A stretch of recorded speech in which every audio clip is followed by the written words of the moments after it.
이 시간 여러분과 함께 마지막 때라는 제목으로 오늘 수요 우리 말씀 누가복음 21장을 중심으로 나누도록 하겠습니다. 우리가 마지막 때 또는 종말, 우리가 성경에서 또 우리 신앙생활에서 우리가 가끔 이야기하고 특별히 이단들이 빠짐없이 이야기하는 것 중에 하나가 바로 이 마지막 때 종말입니다. 성경에 이 마지막 때 종말에 대해서 말씀하고 가르치는 곳이 참 많이 있습니다. 그런데 오늘은 누가복음 21장을 중심으로 예수님께서 많이 말씀하신 그 마지막 때 한 부분을 여러분과 함께 나누도록 하겠습니다. 오늘 본문 누가복음 21장 5절과 6절로 시작합니다. 이렇게 기록되어 있습니다. 어떤 사람들이 성전을 가리켜 그 아름다운 돌과 헌물로 꾸민 것을 말하며, 예수께서 뭐라고 말씀하시냐면, 예수께서 이르시되 너희 보는 이것들이 날이 이르면, 그날입니다. 마지막 때입니다. 마지막 날입니다. 우리 찬양 중에 마지막 때, 마지막 날, 바로 그날입니다. 그날이 이르면 돌 하나도 돌 위에 남지 않고 다 무너뜨려지리라. 여기에 보면 성전을 가리켜 말씀하십니다. 그때나 지금이나 성전은 참 아름다웠습니다. 그 아름다운 돌과 헌물, 정성껏 바친 봉헌한 그 예물로 성전을 꾸몄습니다. 어디든 특별히 유럽에 성전이 얼마나 아름답습니까? 그 당시 유럽 사람들이 살았던 거 대부분의 절대 다수의 사람들은 귀족이나 왕족이나 또는 일부 성직자를 제외하고는 참 초라하게 살았어요. 그런데 초라하게 살면서도 성전은 너무너무 아름답게 꾸며 놓았어요. 몇백 년이 지났지만, 1000년 이상이 지났지만 지금 보아도 대단합니다. 바로 그러한 성전을 말씀하고 있습니다. 그런데 이것들이, 이 성전의 이 돌과 이 헌물로 꾸며진 이것들이 마지막 날이 이르면 다 무너지리라. 질문을 합니다. 그럼 그 마지막 날이 오는 그 징조가 무엇입니까? 그 다음 부분입니다. 21장 바로 이어지는 7절과 8절. 그들이 물어 이르되, 선생님이여, 제가 영적 호기심이란 말씀을 드린 적이 있죠. 영적 호기심이 참 우리 신앙생활에 유익합니다. 그 말을 듣고 이게 무슨 뜻인가 궁금해서 물어봅니다. 선생님이요, 그러면 어느 때 이런 일이 있겠사오며 이런 일이 일어나려고 할 때 무슨 징조가 있사오리까? 참 좋은 질문이에요. 그러면 그런 날이 온다는 거, 마지막 날이 온다는 거 어떻게 할 수 있습니까? 일기예보가 있듯이 어떤 그 징조, 사인이 있습니까? 물어봅니다. 참 좋은 질문이에요. 대단한 질문이에요. 이건 예수님을 올무에 가두려고 하는 그런 바리새인들이나 사두개인의 질문이 아니에요. 정말 궁금해서 영적 호기심에서 진솔하게 물어보는 겁니다. 그러니까 예수님 말씀이 미혹을 받지 않도록 주의하라. 좀 동문서답 같아요. 미혹을 받지 않도록 주의하라. 그러면서 많은 사람이 내 이름으로 와서 내가 그라 때가 가까이 왔다 하겠으나 그를 따르지 말라. 무슨 말씀이냐면 바로 이 마지막 때라는 걸 가지고, 이 종말이라는 걸 가지고, 이제 심판날이 올 텐데 이걸 가지고 이런저런 이야기들이 있을 텐데 미혹을 받지 않도록 주의하라. 왜냐? 잘못된 가르침들이 많으니까. 이 가짜 메시아라는 말이 있습니다. 내가 재림 예수다. 한국에 이 내가 재림 예수다 이 참 많았어요. 그런데 한국보다 더 많은 나라가 있습니다. 내가 재림 예수다. 재림 예수가 아니고 내가 메시아다. 아예 내가 메시아다라고, 내가 그리스도라고 그렇게 가장 많이 나타난 나라가 어디냐면 그게 바로 이스라엘이에요. 지금도 나타나고 있어요. 지금도 이스라엘 유대 민족은 지금도 메시아는 오실 뿐입니다. 그래서 저 사람이 메시아다 이런 경우도 있고, 내가 메시아다 이런 경우도 있고, 심지어 벽보도 붙였어요. 내가 메시아다 이런 경우도 있고. 그래서 이 부분은 지금도 유대 민족 그들 가운데는 지금도 내가 메시아다, 저 사람이 메시아다, 그게 있어요. 미혹을 받지 않도록 주의하라. 즉 미혹받는 일이 참 많이 있게 됩니다. 그런데 그 다음부터는 좀 무시무시한 말씀들이 나옵니다. 아름답지 못하지만 그렇지만 성경 말씀이고 오늘의 주제가 마지막 날이니까 보도록 하겠습니다. 21장 12절에서 13절입니다. 이 모든 일 전에 내 이름으로 말미암아 마지막 때가 오기 전에 어떤 일들이 벌어지냐면 너희에게 손을 대어 박해하며, 여기서 손을 댄다는 건 이렇게 손댄다는 게 아니라 때리고 치고 고문당하고 심지어 죽이고 그런 뜻입니다.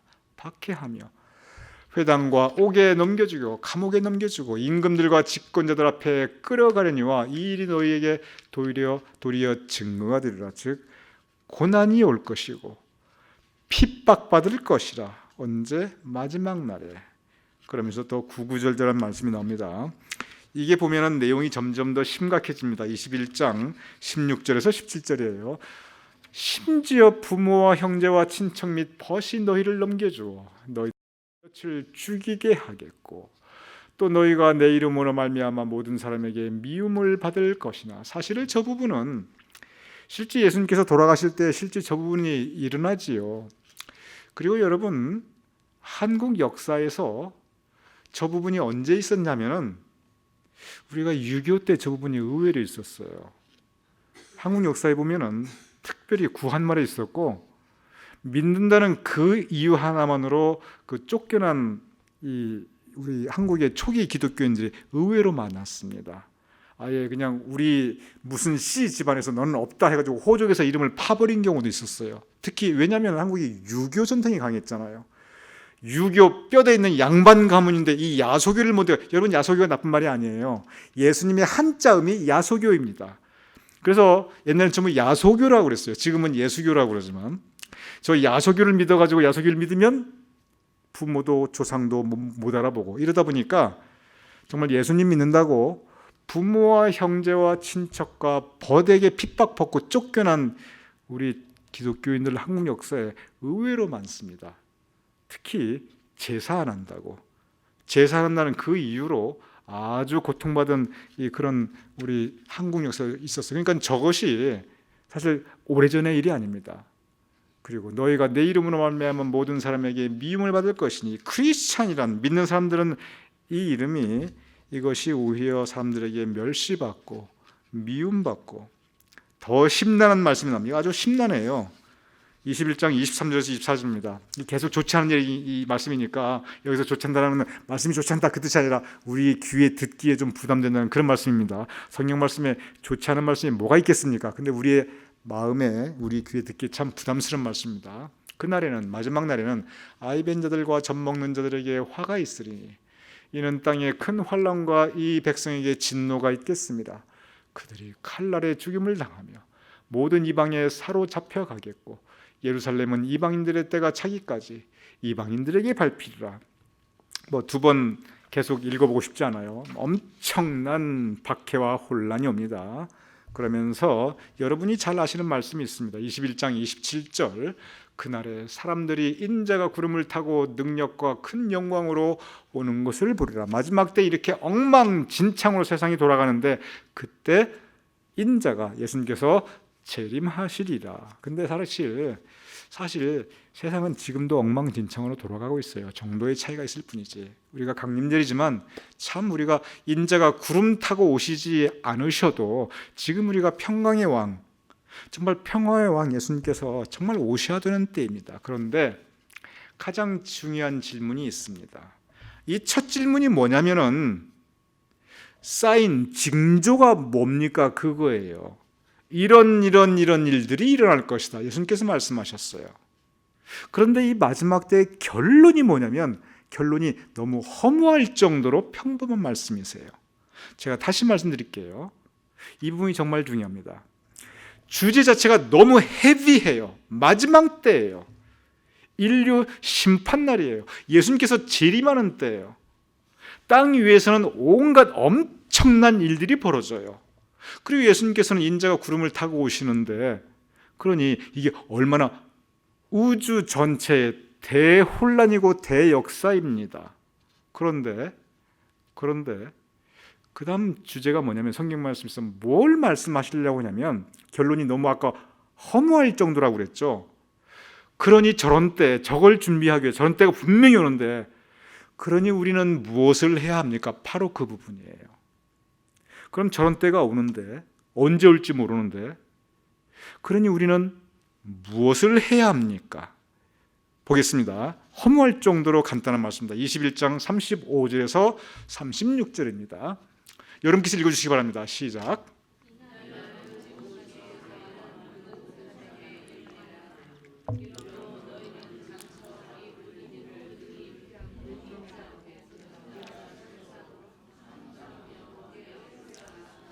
예, 감사합니다. 그 전에 엄청난 말씀을 하셨어요. 근데 그것이 온 지구상에 거하는 모든 사람에게 임하리라. 그 혼란이, 그 박해가, 그 칼날 번쩍이는 그 싸움이, 그리고 지구 최후의 날이, 종말의 날이, 심판의 날이, 그러면서 예수님께서 재림한 날이에요. 그런데 그럼 우리는 뭘 해야 되느냐? 맨 마지막 줄에요. 항상 기도하고 깨어 있으라. 얼마나 간단한 말입니까? 기도하고 깨어 있으라는 건 잠주무시 마시라, 맨날 처리하라 그 뜻이 아니고 영적으로 분별을 가지고 살아라는 겁니다. 뭐가 옳고 뭐가 그른지, 뭐가 선이고 뭐가 악인지, 뭐가 진실이고 뭐가 거짓인지, 뭐가 바르고 좁은 길인지, 이 뭐가 정말 넓은 길인지, 무엇보다도 뭐가 하나님의 뜻인지, 뭐가 내 주장인지 깨어 있으라. 그리고 기도하라. 기도하고 깨어 있으라. 너무 간단한 말이에요. 그러면 예수님께서 이 엄청난 말씀을 하시고 예수님께서 뭐 하셨는가? 예수님께서 정말 지구 종말의 날에 대해서 말씀하셨어요. 엄청난 걸 말씀하셨어요. 그럼 예수님께서 뭐 하셨는가? 예수님께서 뭐 하셨는가 한번 보도록 할게요. 여러분께 또 읽어주세요. 그 다음입니다. 21장 37에서 38절 바로 이어집니다. 자, 시작합니다. 부탁합니다. 시작.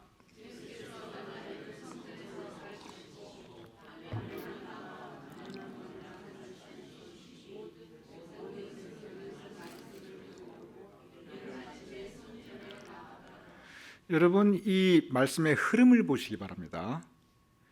정말 무지막지하고 엄청난 말씀을 하셨습니다. 지구 최후의 날입니다. 종말입니다. 재림의 날입니다. 그날입니다. 마지막 날입니다.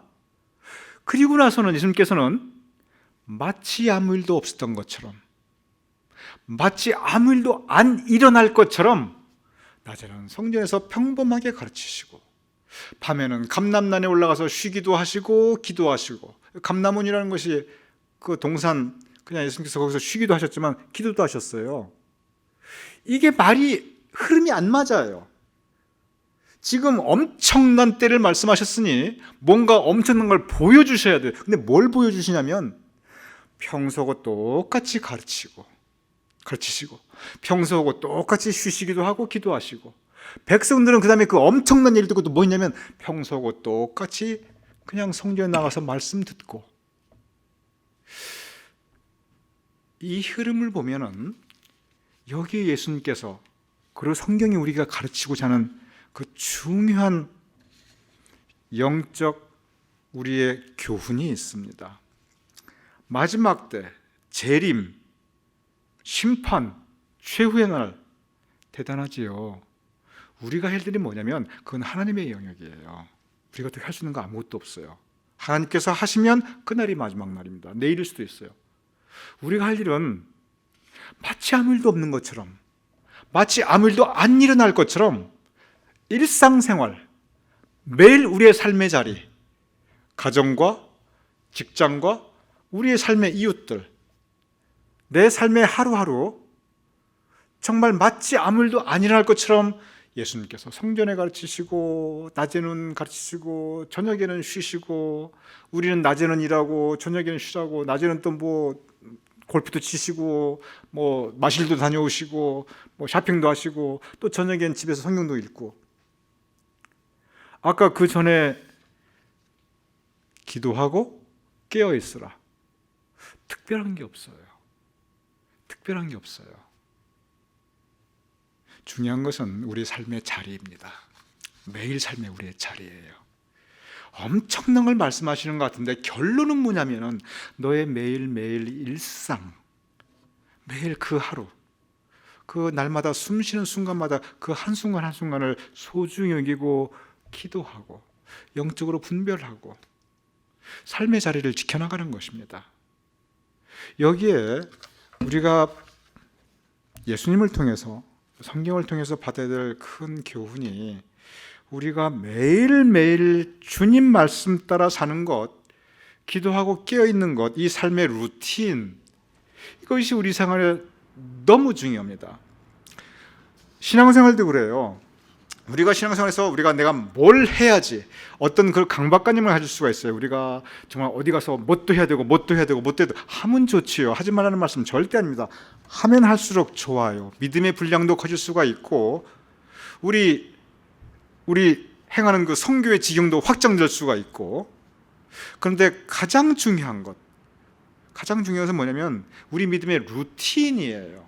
주일날 와서 하나님께 예배드리고 성도의 아름다운 교제하고 세상에 나가서 말씀 따라 살고 저녁이 되면 자기 전에 하루를 돌아보면서 또 하나님께 기도 올려드리고 아침이 되면 새날을 주신 걸 감사하면서 이날 하루 착하게 선하게 살아야지 또 하나님께 결단의 기도 올려드리고 정말 일일 일선 최소한 하루에 아무리 작아도 선하고 착한 일 하나는 행해야지 1인 1선 그래도 지키려고 노력하고 이러한 일상적인 삶에 있어서의 우리의 믿음의 모습, 오늘 마지막 날에 대해서 가르치시면서 예수님의 결론은 우리 일상적인 삶의 소중함입니다.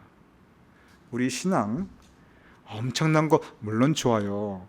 하면 좋습니다. 근데 이런 일상의 루틴, 하나님께 예배 올려드리고 그리고 우리의 기도해 나가는 이 삶의 우리 자리, 여기에 가장 큰 우리 신앙의 모습이 담겨 있습니다. 그래서 오늘 이 마지막 날 예수님께서 주신 이 말씀, 엄청난 그 말씀, 정말 간담이 서늘해지고 등이 오싹해지는 그런 말씀을 주셨지만 그 결론은 너무 따뜻해요. 다시 한번 띄워주시겠어요? 21장 37절, 예수님께서 나전에 성전에 가르치시고 얼마나 일상적입니까? 예수님께서 하신 일이 말씀 전하는 일이셨어요. 그리고 밤에는 나가 감람원에 쉬시고 기도도 하시고, 그리고 백성들은 아침에 성전에 나와 말씀 듣고 찬양하고 또 기도 올려드리고, 그리고 낮에는 또 열심히 들에 나가 일하고 또 집안 식구들랑 같이 또 저녁도 먹고 또 같이 또 집안 가족 생활하고 그리고 또 예배드리고, 이런 그 삶의 루틴과 일상, 바로 이것을 잘해 나가면 매일 하루 우리가 하나님 뜻 살면 그 다음에 마지막 날이 오든 심판의 날이 오든 관계없다는 거예요. 바로 저런 일상의 삶의 모습이, 그것이 우리의 마지막 때를 준비하는, 심판을 준비하는 예수님의 가르침입니다.